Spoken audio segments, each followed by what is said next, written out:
My father cheated on my mother with my stepmother.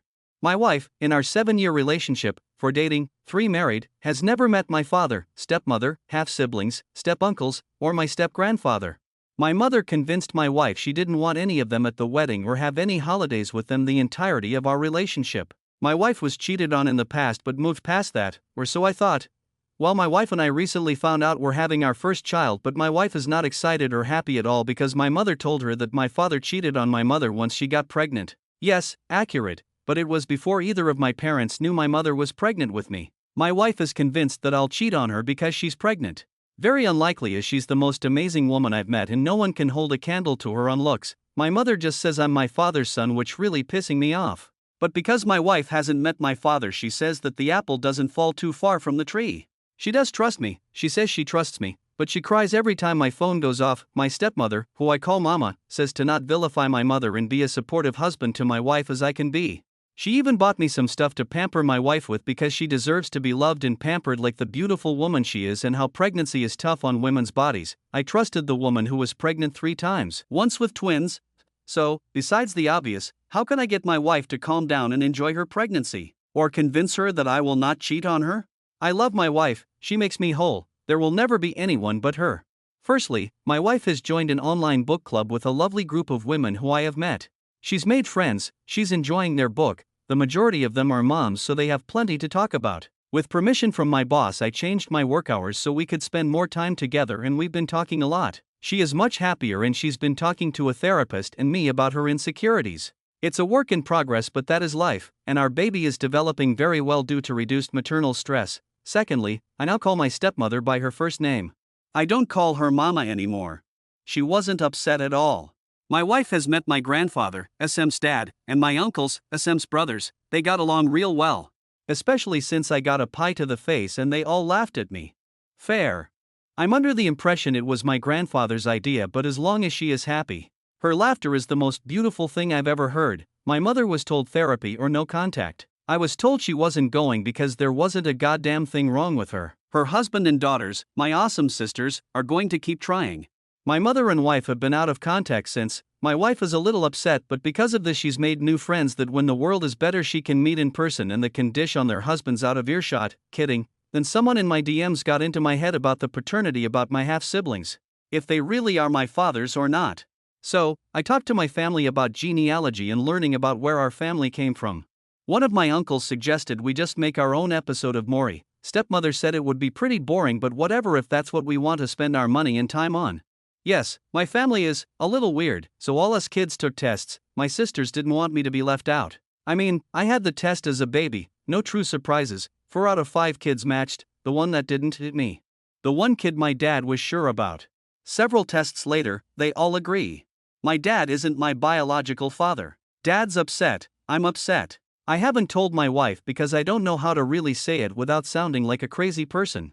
And I still have emotions about the results myself. Me and my twin half-siblings could be triplets. I don't understand, I'm a little lost here. I'm overwhelmed. If anyone has anything for me, I'd greatly appreciate it. I'd love to ask my mother about this fun revelation, but she's not getting anything from me until she goes to therapy. My stepfather and sisters wouldn't know anything about it. So, if anyone has advice, I'm open to hearing it. Before I begin, my dad and I went through with a paternity test through a doctor. No change. And, well, I did a genealogy kit and made the results public so I could try to find my father that way, and sadly nothing yet on that front. My wife has met my whole family, it's amazing, and she's talking about us renewing our vows so they could be there that time. Baby and virus permitting. I do like the idea. And my wife apologized to me about the hurtful things she said and the way she behaved. And even offered to have them paternity test our baby with a promise for the most boring paternity result ever. I.e. the baby being mine. I trust my wife, we're a team, and I love her. There will never be another person for me. I will take her up on her offer, but it's not because I think it will expose something, and I've told her just that. My stepfather reportedly gave my mother my paternity results. He told me she screamed that BTCH.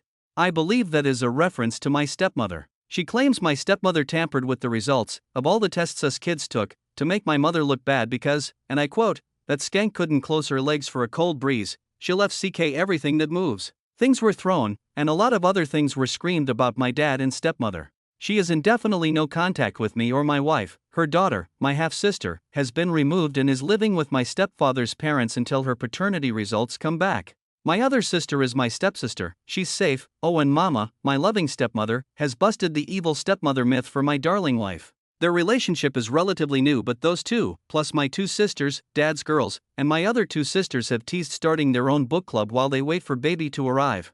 Or the world to right itself, whichever comes first, so, I think I'm okay. It's not perfect, not a fairy tale, but maybe an update when my sister's results come in, or if I get a hit on my genes, or I can leave you all in suspense. I can stop using this account and bothering the poor people on this subreddit. But when my boy is born, it will be hard not to tell you all about it. My wife was with my dad's family because my mother tried breaking into our house. So my mother found out my wife was staying there and basically tried to do the same. When she broke into my house, I did call the police, but they let her go with a warning. Even after I tried to press charges. She's your mom, you don't want to do that to her. Mother busted in a living room window to be confronted by stepmother. Mother busted stepmother over the head with my grandmother's urn. Dad called the cops, but not before my grandpa punched my mother. Mother and grandpa were arrested and taken to the station before I got there. Dad and one of my brothers went with stepmother while my sisters were consoling my wife until I got there. I immediately took my wife to her mother's house and stayed there while my uncles freed grandpa, who was having a grand old time since it reminded him of his military days, and he loved his military days. My stepmother is recovering, but given she's not that young anymore, it may take her some time to fully recover. Dad and I are pressing charges on my mother. Every charge we can get because I'm done, anyway. I found my biological father's family, a wife and two sons. I have two half-brothers who were very surprised I existed. My father passed suddenly 3 years ago, so all that I have is his wife and sons. And I apparently look just like him. I'll never truly know his side of the story, but I know that he married his wife when I was 4 years old and his wife has no idea who my mother is. They're very nice people who can't wait for all of us to meet in person. My little sister's paternity results haven't come back yet, that I know of. She's very busy these days. My wife has assured me that her and the baby are okay. I am just unbelievably angry at my mother right now. So if anyone has anything they can give me, I'd appreciate it. Second story. I, 32M, met Sarah, 30F, in grade school in our small town. She was my first everything girlfriend, love, and eventually wife. We both went to college together, and after I graduated, we got married when I was 23, and she was 21. Sarah was still finishing her degree, and I worked hard to support both of us while she completed her studies. When she got her first job, I was so proud of her. It felt like all our sacrifices and hard work were paying off, and I thought we were on our way to building a life together. For 2 years, everything seemed fine, or at least, I thought so. Then one day, I came home from work and found her packing a bag. She sat me down and told me she had been having an affair with a coworker. I was completely oblivious. She was crying and apologetic. She said she loved me, but she was in love with the coworker and they had this chemistry and a deep connection, and that she never felt this level of excitement and attachment with me. At the same time, she seemed to be really apologetic and acted very guilty. She moved in with the coworker that night. Sarah made the divorce as quick and easy as possible. She didn't contest anything and took almost nothing. In the state we lived in, you can get a divorce in 10 days if there aren't any children involved. We filed the papers ourselves, no lawyer, couldn't afford one. After it was final, she asked if we could be friends, and I'm ashamed to say that I just broke down and sobbed like a baby in front of her. Said nothing, and left. At that point, she was 23, and I was 25. A couple of years later, in early 2020, while writing out COVID in my hometown, my mom casually mentioned that Sarah had married the guy she left me for. Apparently, Sarah's parents and mine had talked about it since they're longtime friends, and Sarah's parents were hesitant about the marriage but supported her. Hearing that stung. I had done everything I could to move on, but knowing she had married her affair partner felt like reopening the wound. I told my mom, as kindly as I could, that I didn't want to hear about Sarah anymore. She understood and never brought her up again. I was broken and depressed at first, but I went to see a therapist and got on some meds.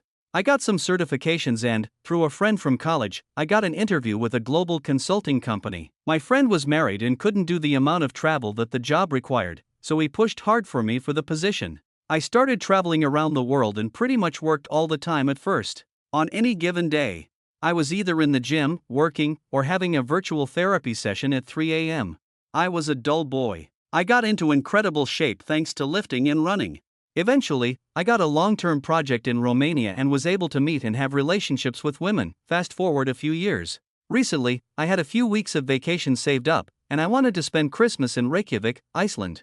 I went to my parents' place in my hometown for Thanksgiving with my sister and brother. Last Thursday, I was at the local independent drugstore in what passes for downtown in my hometown. It has a lunch counter like an old-fashioned drugstore. I got a cup of coffee and sat down at the counter drinking it when Sarah sat down beside me and said hello.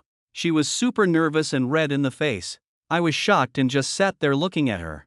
I was exploding inside, but I kept my cool outwardly. She was still beautiful.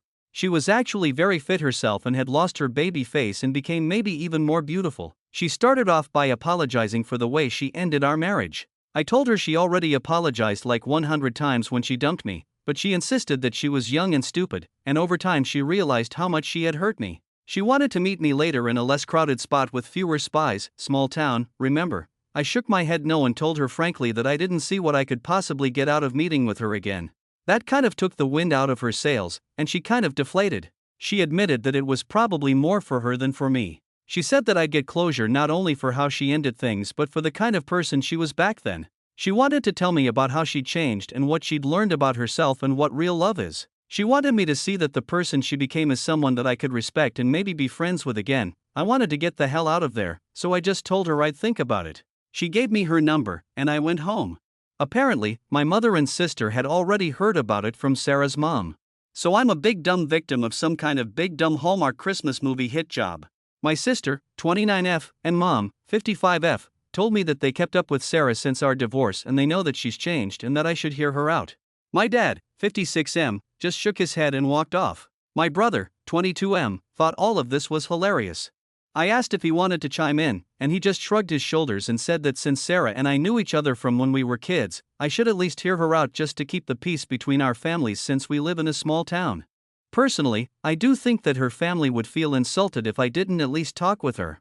I know for a fact that she's living with her parents now, so it seems like her life completely sh*t the bed. I'd kind of like to get the gory details as maybe a form of schadenfreude, but it's all behind me now, and I think it would all just make me sad. I guess I'm a better man now that I'm more mature, more wealthy, and fitter than I was when I was with her, but I'm still the same guy that she didn't have chemistry or connection with back in the day.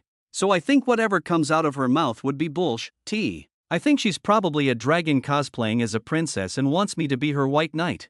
Okay, that my mom and sister are pushing hard for me to meet her, and my mom says that she's afraid if I don't at least hear Sarah out, that Sarah's mom will resent her and make her social life more complicated. Let me make it clear that I have no intention of getting back with Sarah. Sarah is very beautiful, but so are the women of Romania, Iceland, and elsewhere, and they have the added bonus of not breaking my heart. I'm interested in going just to hear about what happened to her after she dumped me and to smooth things over for my folks. I'm currently writing this from Reykjavik, Iceland. I have some friends I met while doing some consulting work here. This time of year, the days are very short and the northern lights are visible. Unfortunately, it's supposed to be cloudy and rainy for the foreseeable future here, so I'm out of luck with the aurora borealis. We're doing a Christmas pub crawl among other things. Reykjavik is very single-friendly during the holidays. After I posted, for the next couple of days, my mom and sister kept bugging me about it until I caved. I know. I made it clear to them that I had no intention of getting back together with Sarah and that I was pissed that they thought there was a chance I'd get back together with someone who stabbed their son and brother in the heart. Finally, I told Sarah I'd meet her at the playground at our old school. It's a small town, so there's only one school that's K-12. When we met, I told her up front that I'm just there as a favor to our parents and my sister.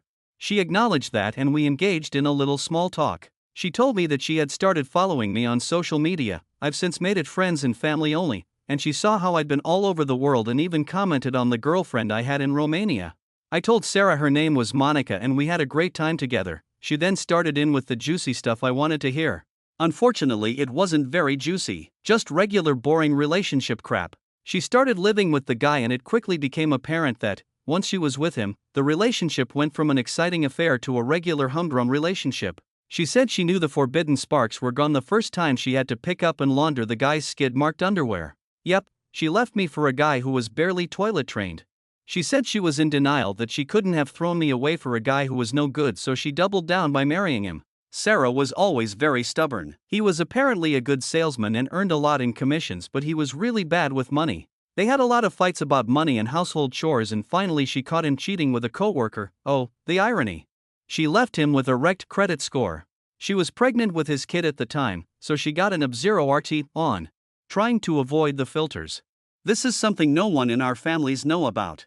She's been living with her parents and working at the same feed store her dad works at. She said she wanted to reconnect with me due to the fact that we were childhood friends and had been each other's best friends for 17 years and she missed me. She started on about how much therapy she'd been through and that she is a completely different person now. She wants me to know how much she cares about me and that girl I was best friends with is still there and blah blah blah. I can't even write this manipulative SHT out anymore. I guess I'm not a nice guy anymore. I didn't want to start any kind of beef with her family and mine, so I just told her that I had also changed since she dumped me. I told her that when I touch something and get burned, I don't touch it anymore. I told her it's great that she worked on herself, but some new guy, idiot, will have to benefit from that. When I look at her, all I see is her crying, telling me she's leaving me holding a proverbial knife with my blood all over it. In my mind, she's a person who says, "Honey, I love you, but I also love stabbing." No thank you, ma'am. I told her that if we got together, the resentment would make me treat her like crap all the time and she didn't want or deserve that. I told her good luck in her future endeavors and I hope she keeps up with her changes and that I had to leave to go to Iceland for Christmas. Yes, I was bragging. She was tearing up and trying not to let me see her cry and I pretended not to notice. Dad was disappointed I caved to mom and sister. He made it like I failed the test of manhood. I told my mom and sister not to expect any wedding bells or grandchildren/nephews anytime soon. My brother called me a simp and so I had to wrestle him. He got me in a headlock. The guy's getting too big and I held back too much. I left for Iceland the next day and I'm there until the new year. I'm headed to Budapest for a follow-up project. Sarah is not invited. Third story. I've been best friends with this guy that we'll call Troy, 23, since we were in 8th grade. All throughout high school, we hung out together with our other mutual best friend, Adam. All three of us hung out quite a bit and did nearly everything together. In high school, we had our fair share of losses and trauma. There was a point where both Adam and Troy stayed at my house for a couple of months prior to college due to home problems, so I think we got closer than usual friends because we learned to lean on each other so much. Fast forward to college and all three of us went to different colleges, but we would all FaceTime each other every other day. Leaving our families and each other was rough for us and we had developed a sort of codependency on each other in high school, and our continuing communication every day didn't help the situation, but we were coping. Come sophomore year, Troy started dating his now fiancée, Emily. They get on well and are a great couple. I'm very happy for them. From the beginning, Troy was very clear that I was just a friend and that he tells me and Adam everything. She was alright with it as far as I knew at the time. So it wasn't uncommon for us to hear about his relationship problems and fights they were having. When Adam and I went to visit him and met her for the first time, she was very kind to us, albeit a little awkward, but that's understandable. Whenever we would visit him, he would kind of ignore her and hang out with us exclusively, and we pointed that out to him, but he always dismissed it as he saw her every day and us maybe once every 6 months. I let it slide because it wasn't my fight to fight. I think it was our visits and his neglect of her that started her bitterness towards me. Years went by though and now they're engaged. Adam was chosen as the best man and I'm meant to be a groomsman in his wedding. A few months ago our best friend Adam committed suicide expectantly. Troy and I were, and still are, devastated. It came out of nowhere and we blame ourselves even though we know it's not our fault. I live alone in an apartment and expressed to Troy that I was distressed and lonely, especially due to the COVID lockdown. Troy dropped everything to come live with me for a few weeks as we dealt with our grief and could talk to each other about it. We're both in therapy right now for grief. A week ago, Troy got a call from Emily that she wants him back at their apartment now because she doesn't trust him with me. She went off that he was cheating on her with me and that he should be choosing her over me. He got upset with her and basically told her he was grieving and she didn't understand what he was going through, but that I did. It came down to a point where Emily gave him an ultimatum and said that Troy could either choose me or her. He said it was unfair of her to make him choose between two important people in his life and that if she can't understand that he needs me, then maybe they weren't meant to be together. She was hurt by that statement and told him she needed to cool off and think. So they hung up. Today Emily texted me asking if I had feelings for him and I said no. She then called me and asked if I loved him and I told her yes, but as a brother, I'd do anything for Troy. She told me if I did love him I would take a step back and let her have him. I told her that this is a conversation she needs to have with him and that I'm tired of being in the middle of it. She got angry with me and hung up and I immediately told Troy about my conversation with her. He called her and broke up with her. I think it was hasty and emotional and I'm trying to talk him out of it, but I'm not sure what else I can do. Can you all give me some advice? I feel like this is my fault for asking him to come stay with me. Since I posted this, Troy broke down about his breakup and regrets breaking up with her. He texted her and they agreed to try to talk things out in a couple of days when they have both had time to consider everything. I showed Troy this thread and he got to hear what you all were saying too, so hopefully that helps. He and I agreed we need some space apart, so he will stay at my apartment and I'm staying on the couch of a coworker. A few hours after Troy broke up with Emily, he broke down in tears and was miserable. He regretted breaking up with her and texted her. They both agreed to talk to each other after a few days when they had the chance to cool off and think things through. I also texted Emily after I got some advice from a DM and apologized for everything and how I may have hurt her. She replied with thanks and that was it, but that was alright. I needed to apologize to her. That evening Troy and I were able to go over the comments from the original post and talk with each other. He and I agreed we needed some space from each other, so that night I called up a coworker and asked if I could crash on their couch for a few days. They agreed, so Troy stayed at my apartment and I went to my coworker's. We didn't talk for 5 days to give each other some space. That was really hard for me because I kept overthinking that Troy hated me and that he didn't want me in his life anymore. I was convinced that I was going to lose him and that made me miserable because we just lost Adam. But that was just anxiety speaking. He called me after a few days saying that he had spoken with Emily and that they were back together. I was so happy for them and relieved. I wanted to ask for details, but I figured I had stuck my nose into their relationship too much as is, so I didn't ask and Troy didn't say anything to me. He told me that I should come back to the house though, and I asked if Emily was alright with that. He said yes, so I moved back into my apartment. When I got back to my apartment, I asked him if he was going back to his apartment with Emily, but he said no due to COVID, so he's going to stay with me for the next few weeks minimum. Having had several days apart with no communication was something new for us, so when we were together again we just talked about everything we had been thinking about. We talked about how much we missed Adam, what we could have done to help him, and how guilt we were both holding on to. It also came to the surface that Troy rushed to my side when I asked him to because he was afraid that I was suicidal and he didn't want to lose me either. I felt really guilty about that. I scared Troy and that was never my intention. Then we just started talking about all the memories we had with Adam and that was really uplifting even if we were crying the whole time. I also told him how I was nervous during our separation time and he said he felt the same way. We laughed at that and agreed that we need to work on our independence from each other more. The next day I got a call from Emily and answered it. She wanted to apologize for assuming I was with Troy and talk about the text I sent her. She and I had an emotional talk for a couple of hours, but eventually, we saw where the other was coming from. She often thought that Adam and I didn't like her, but that was only because he and I hadn't properly included her whenever we were with Troy. However, at the end of the talk, we agreed that we should talk to each other more since Troy is significant in each of our lives. It was good to talk with her and clarify everything. She is a super sweet and considerate woman and I think she's perfect for Troy. I'd love to be her friend too.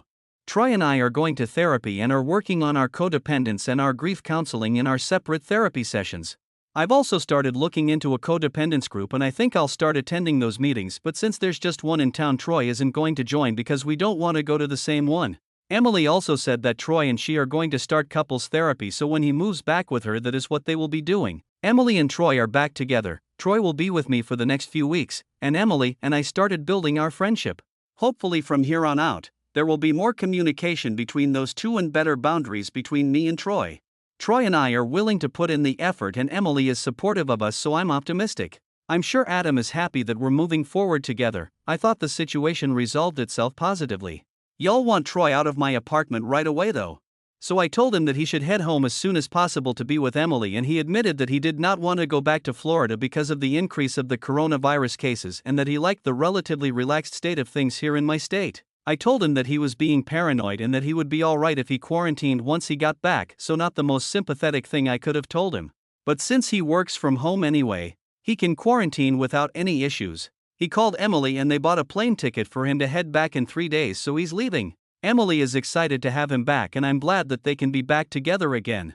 Thanks for listening. If you enjoyed today's story, make sure to give this video a thumbs up and consider subscribing to Red Relationships to never miss a future upload.